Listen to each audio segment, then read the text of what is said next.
పరమేశ్వర స్వరూపమైన శ్రీ శ్రీ శ్రీ రాజయోగి సిద్ధేశ్వర మహారాజ్ గారి ఆధ్యాత్మిక ప్రవచనాల మాలిక సిద్ధాశ్రమం భక్తి ఛానల్. సిద్ధాశ్రమం భక్తి ఛానల్ను సబ్స్క్రైబ్ చేసుకోండి.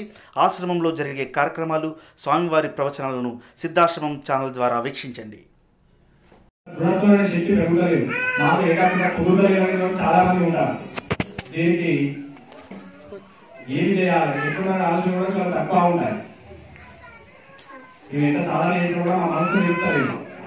ఎన్ని ఆదాయాలు తిన్నా కూడా మా మనసు అనేది నిలవడం లేదు. ఏం చేయాలి, ఏమి చేస్తే మా మనసు తీసుకుంటుంది, ఏం చేస్తే భగవంతుడు దగ్గర అవుతాం అక్కడ ఆలోచనలో కొంతమంది తన్మయం పడుతూ ఉంటారు. ఏం చేస్తున్నాం, ఏం చేస్తే బాగుంటుంది, ఇంకా మేము తప్పేం చేస్తున్నాం. ఒక దేశం ఎన్నో కార్యక్రమాలు చేస్తూ ఉంటాం. నిత్యంగా దీపారాధన, నిత్యంగా ఆరాధన, నిత్యంగా ఆలయ దర్శనాలు, మన వీళ్ళప్పుడు స్వామి యొక్క దర్శనాలు అవన్నీ చేసినా కూడా మనకు జ్ఞానం అనేది తీసుకుంటలేదు. మనసులో కూడా ప్రశాంతంగా రావాలి లేదని ఆలోచన చాలా మందికి ఉంటాయి. దీనికి చిన్నగా అంటే అర్థమైన సమయం తక్కువ ఉంది. స్వామి వారిని మాట్లాడాలని, ఖచ్చితంగా మాట్లాడాలని ఆజ్ఞాపించాలి కాబట్టి మాట్లాడాలని జరుగుతుంది. ఒక చిన్న 3 విషయాలు నేను చెప్తాను. ముఖ్యంగా ఉండేది ఏంటంటే సంబోధనం, సాహిత్యం, సహచర్యం అనేది మనిషి జీవితాలపైన చాలా ప్రాధాన్యతను చూపెడతా ఉంది. వీటితో మనిషి ఎంత జ్ఞానం వైపు అడిగేటామన్నా కూడా ఆ వ్యక్తి జ్ఞానం కాలేకపోతాడు. ఇందులో మొదటి సంబోధనం అంటే మనం తీసుకునేటువంటి ఆహారం. ఆహారం అనేది మనిషి జీవితంలో చాలా ప్రాధాన్యమైనది. అది మాంసాహారం, శాకాహారం విషయం తర్వాత పెట్టుకుంటే ముఖ్యంగా ఆహారం చేసేటప్పుడు శ్రీమూర్తి ముఖ్యంగా గమనించుకోవాలి. ఆహారం మనం ప్రిపేర్ చేసేటప్పుడు తప్పనిసరి దాన్ని భగవంతుడి యొక్క నామస్మరణతో చేస్తూ ఉండాలి. భగవంతుడి యొక్క నామస్మరణతో చేస్తూ ఉండాలి. ఆ చేసేటప్పుడే మనం ఏదైతే ఆహారం అనేది సిద్ధం చేస్తున్నామో ఆ ఆహారం అనేటువంటిది నా కుటుంబానికి, నా పిల్లలకు జ్ఞానాన్ని ప్రసాదించే విధంగా ఉండాలని సంకల్పం చేయాలి. జ్ఞానాన్ని ప్రసాదించే విధంగా ఉండేటువంటి సంకల్పం చేసుకుంటే ఆహారం తీసుకున్నటువంటి వ్యక్తులు జ్ఞానవంతులు కాగలుగుతారు. ఎప్పుడైతే మనం టీవీలు కానీ సెల్ ఫోన్లు కానీ చూసుకుంటూ వినరాని మాటలు వినుకుంటూ అనవసర విషయాలు మాట్లాడుకుంటూ వంట చేస్తా ఉంటామో ఆ వంట అంతా కూడా రాక్షస భోజనం అయిపోతుంది. శాకాహారాన్ని తీసుకుంటాం, మనం నిత్యం కూడా శాకాహారం తీసుకుంటాం, పళ్ళే తీసుకుంటామన్న ఆలోచన ఉంటాయి. అయినా కూడా ఈ చెడు ఆహారాన్ని, చెడు సంకల్పంతో చేసినటువంటి ఆ పదార్థం అంతా కూడా మనలో జీవనం అయిపోతుంది. మనలో చెడు ఆలోచన వైపు నడిపిస్తా ఉంటుంది. అప్పుడు మనం ఎన్ని గుళ్ళకెళ్ళినా, ఎన్ని ఆలయాల దర్శనం చేసుకున్నా, ఎన్ని మంచి మంచి మాటలు విన్నా కూడా అది మన మనసులో స్థిరత్వానికి రానిది. మన మనసులో ఒక స్థిరత్వానికి రానిది భగవంతుడి పైన మన యొక్క దృష్టిని నిలవనిది. కాబట్టి దీని విషయంలో మీరు ఏం చేయాలంటే వంట చేసేటువంటి సమయంలో తప్పనిసరి ఎలాంటి శబ్దం అనేది వినకుండా, అంటే చెడు సంకల్పాలు మనసులో రాకుండా మనసును ప్రశాంతంగా ఉంచుకొని వంట చేయాలి. వంట చేసేటప్పుడు మన పిల్లలకు కావచ్చు, మన భర్తలకు కావచ్చు, ఎవరికైతే వంట చేస్తూ ఉంటాము ఆ చేసేటటువంటి సమయంలో కూడా వారికి అది తృప్తిని ఇవ్వాలి, మంచి జ్ఞానాన్ని ఇవ్వాలనే ఆలోచనతో దాన్ని వంటనే చేయాలి. వంటనే చేస్తూ ఉంటే వాళ్ళలో జీవనం అయిపోయి అది ఒక జ్ఞానాన్ని ప్రసాదించే విధంగా ఉంటుంది. అది జ్ఞానాన్ని ప్రసాదించే విధంగా. ఎందుకంటే అన్నమే పరబ్రహ్మ స్వరూపం. ఎందుకు అన్నం పరబ్రహ్మ స్వరూపం అని మనం చెప్తా ఉంటామంటే తీసుకున్నటువంటి ఆహారాన్ని జీవనాన్ని మనకు శక్తిని ఇస్తా ఉంటుంది. శక్తిని మన ప్రాణాన్ని నిలబెడతా ఉంటుంది. కాబట్టి అన్నమే పరబ్రహ్మ స్వరూపం అని చెప్పాలి. సూక్ష్మంగా చెప్తున్నాను, సమయం అవుతుందని. కాబట్టి ఆ ఆహారాన్ని మనం ఎంత శ్రద్ధతోటి, ఎంత భక్తితోటి, ఎంత వినయంతో దాన్ని ప్రిపేర్ చేయడం, అంటే వంట చేయడం చేస్తా ఉంటాము అది మన కుటుంబ సభ్యులకు కొంత శుభ ఫలితాలు ఇస్తా ఉంటారు. కాబట్టి ఈ ఆహారం ఏమంటే అందరూ కూడా పాటించుకునే ప్రయత్నం చేయండి. అందరూ చేయాలని ఆదేశం అనేది కాదు. కొంతవరకు సాధన చేస్తూ ఉంటే మీ ద్వారా మీ పిల్లలు, మీ పిల్లలు పోవాలి. తర్వాత కుటుంబం అంతా కూడా ఆహారం చేసేటప్పుడు, మీరు వంట చేసేటప్పుడు భగవంతుని నామస్మరణ చేసుకోవడం, చెడు వేసేటప్పుడు వినద్దు ఆలోచన ఉంటూ ఉండడం. దీంతో ఏంటంటే సాంప్రదాయం ఇంట్లో ప్రారంభమైపోతుంది. అది మన ఇంటి నుంచే ప్రారంభమైన ఆలోచన మనం చేయాలి. ఎప్పుడైతే ఆహారాన్ని రెడీ చేస్తా ఉంటామో దాంట్లో ప్రత్యేకంగా భగవంతుని యొక్క నామస్మరణతో స్టార్ట్ చేసుకుంటూ ఉంటే అది తీసుకున్నటువంటి ఆ వ్యక్తులకు, ఎవరైతే కుటుంబ సభ్యులు ఉన్నారో లేకపోతే బంధువులు వచ్చి కూడా దాన్ని తీసుకోవడం ద్వారా వాళ్ళకి మంచి లక్షణాలు వస్తా ఉంటాయి. దీనికి సంబంధించి పదార్థం చేసుకోవాలి. నెక్స్ట్ సహచర్యం. సహచర్యం అనేది స్నేహానికి సంబంధించి ఉంటుంది. ఎవరైతే చెడు వ్యక్తులతో మనం స్నేహం చేస్తా ఉంటామో, చెడు ఆలోచన గల వారితో స్నేహం చేస్తా ఉంటాము, అది మన చెడు వ్యక్తులతో స్నేహం చేస్తా ఉంటాము అది మన మనసును తప్పులో పట్టిస్తా ఉంటుంది. ఎందుకంటే జీవితము అనేటువంటి ఒక ప్రయాణం లాంటిది. జీవితము అనేటువంటి ఒక ప్రయాణం లాంటిది. ఆ ప్రయాణంలో మనం ప్రయాణిస్తూ ఉన్నాం. ఒక ఉదాహరణకు ఒక వాహనంలో మనం ప్రయాణం చేస్తూ ఉన్నాం. ఆ ప్రయాణం చేసేటటువంటి సమయంలో మన పక్క వ్యక్తికి నిద్ర వస్తే, ఒక 2 లేదా 3 నిమిషాలలో మనకు కూడా నిద్ర వస్తా ఉంటుంది. వాస్తవంగా ఏ బస్ అయినా సరే, కార్ అయినా సరే, జీప్ అయినా సరే, ఏదైనా సరే మనం ఇంటికి పోతున్నాం అంటే మన పక్కకి నిద్ర వచ్చిందంటే మనకు కూడా నిద్ర వస్తుంది. అదేవిధంగా జీవితం కూడా ఒక ప్రయాణం లాంటిది. ఎప్పుడైతే ఆ జీవితంలో చెడు స్నేహం, చెడు ఆలోచనలు, చెడు సంకల్పాలు కలిగినటువంటి వ్యక్తులతో మనం స్నేహం చేసినట్టుంటే మనకు కూడా వస్తాయి. ఎందుకంటే జీవితంలో ఒక ప్రయాణం కాదు, వస్తూ రాలేదు ఇంకా ఇంకా కూడా నిద్ర వస్తుంది. కాబట్టి చెడు ఆలోచనలు కలిగినటువంటి వ్యక్తులకు, చెడు నడవడికలు కలిగినటువంటి వ్యక్తులకు మనం దూరంగా ఉండాలి. అట్లా ఉన్నట్టయితే ఏమైపోతుంది, మరొకటి జ్ఞానమే పనిచేస్తూ ఉంటాం. మనం ఎంత దూరంగా ఉన్నా కూడా చాలా ఇంపార్టెంట్ విషయం, మనం ఎంత దూరంగా ఉన్నా కూడా ఆ వ్యక్తులు మళ్ళీ మళ్ళీ డిస్టర్బెన్స్ చేయడానికి మన దగ్గరికి వస్తారు. అంటే మనలో జ్ఞానం అనేది ఉన్నది, ఆ వ్యక్తి దగ్గరికి మనం వెళ్ళొద్దు, అతనితో స్నేహం చేయొద్దు అన్నట్టు ఆలోచన మనలో కలుగుతూ ఉంటుంది. కలిగినా కూడా మనం ఎదురు వ్యక్తి అంటే చెడు వ్యక్తికి మనం దూరంగా ఉంటాం, కానీ కొంతమంది వాళ్ళు మన దగ్గరికి వచ్చి మనం డిస్టర్బెన్స్ చేస్తూ ఉంటాం. ఇది అందరికీ ఎదురైనటువంటి సమస్య. అంటే మనం ఎంత శుభ్రంగా ఉన్నా, ఎంత నీట్నెస్ గా ఉన్నా, ఎంత మంచి ఆలోచనతో ఉన్నా కానీ చెడు సంకల్పాలు కలిగిన వ్యక్తులు మన దగ్గరికి వస్తారు, మన డిస్టర్బెన్స్ చేస్తూ ఉంటారు. ఇది ప్రధాన అందరూ కూడా గుర్తుపెట్టుకోవాలి. సింపుల్గా చెప్పేస్తాం, ఆ వ్యక్తుల నుంచి దూరంగా ఉండడం ఇలా. ఎవరైతే మనం డిస్టర్బెన్స్ చేసేటువంటి వ్యక్తులు ఉన్నారో ఆ చెడు సంకల్పాలు ఉన్నటువంటి వ్యక్తులకు మనం దూరంగా ఉండడం.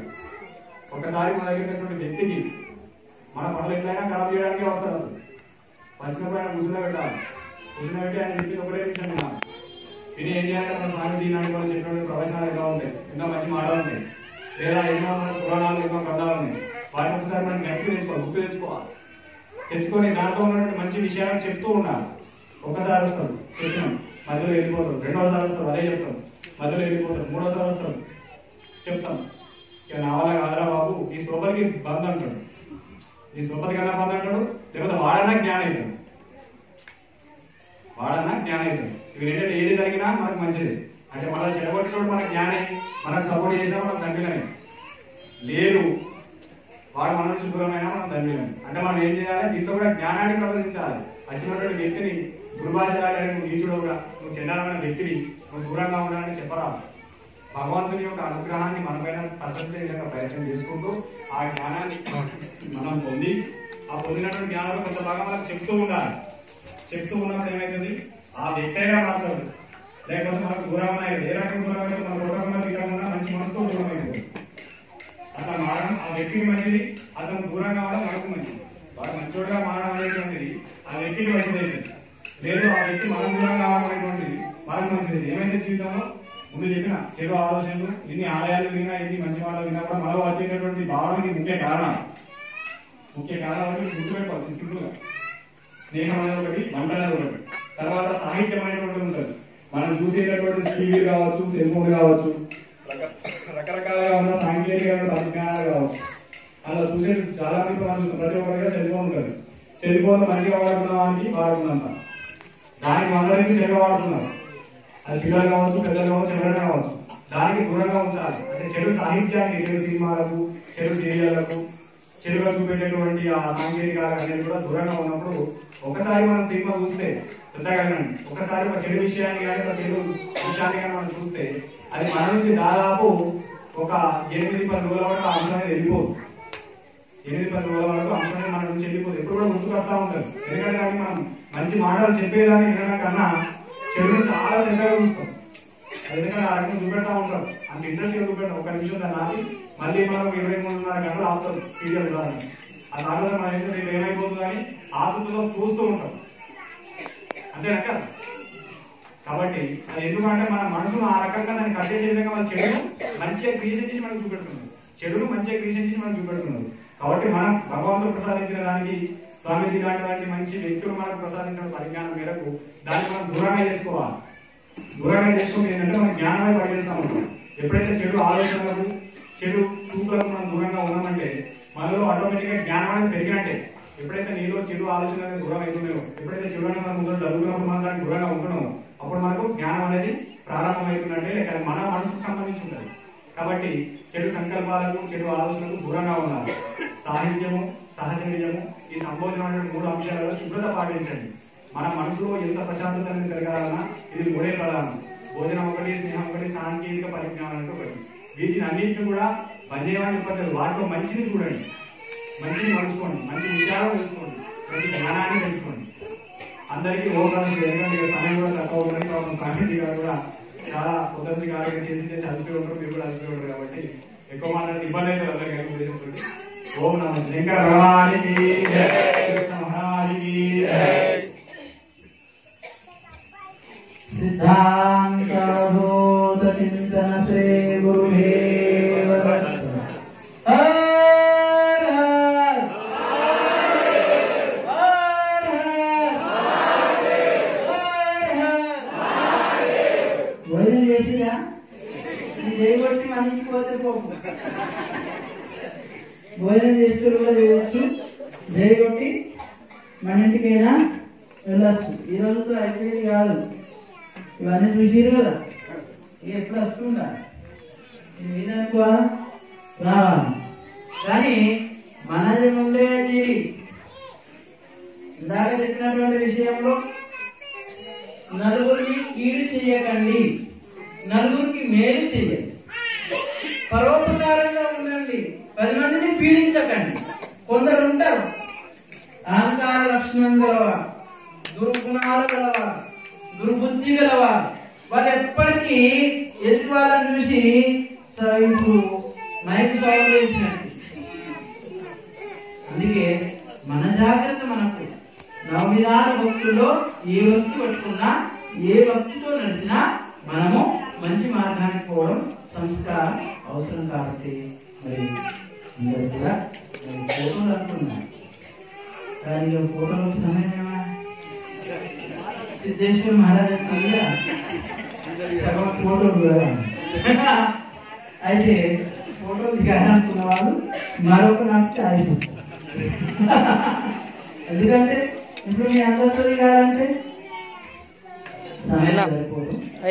అదేవిధంగా ఇంకో విషయము 15వ తారీఖు జాకోరా శ్రీ రామాలయం నుంచి రుక్మిణి విఠలేశ్వర మందిర్ వరకు పాదయాత్రలో హిందూ ధర్మ ప్రచార పాదయాత్రలో పాల్గొంటున్నాం మేము. మాతో వచ్చేవారు కూడా జాకోరా రామాలయానికి వచ్చి అక్కడి నుంచి రుక్మిణి బైలాపూర్ విఠలేశ్వర మందిరం వరకు అందరూ రావచ్చు. కానీ బీపీ పిలుసు కాళ్ళ నొప్పులు ఉన్న వాళ్ళు రావాలి. మన పిల్లలు వస్తే పిల్లలు కూడా వస్తే తల్లిదండ్రుల యొక్క అనుమతి తీసుకొని రావాలి. స్వామి చెప్పినట్టే మనం ఏం కలిసి మాకు చెప్పలేదు. అందుకే మీ తల్లిదండ్రుల యొక్క అనుమతి తీసుకొని రావాలి. ఇంకా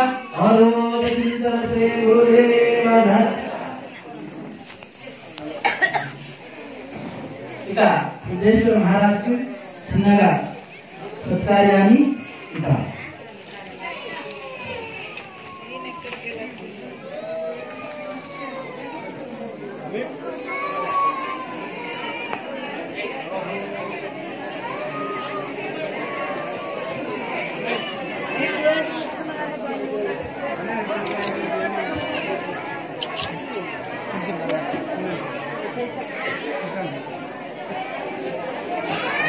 స్వామి స్వామి జరగమని చెప్పండి.